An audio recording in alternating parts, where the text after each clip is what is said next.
Hə, bir də o bağça mövzusu.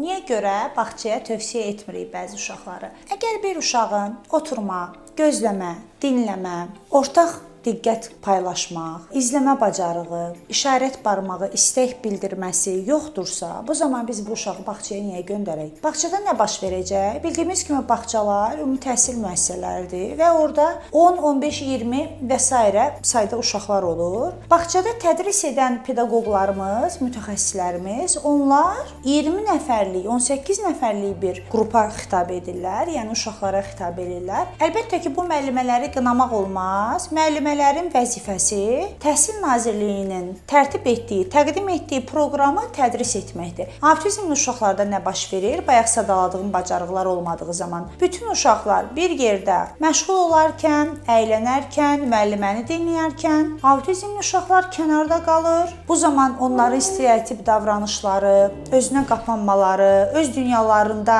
qalıb daha da dərinliyə varmaları artır əlbəttə ki. Avtizmli uşaqları nə zaman bağçaya göndəririk? Ortaq diqqət qurarsa, izləyərsə, gözləyərsə, dinləyərsə, oturmaq bacarıqları formalaşarsa, eyni zamanda alıcı dili formalaşarsa, bu zaman biz artıq avtizmli uşaqları da bağçaya, sosiallaşma qruplarına yönləndiririk.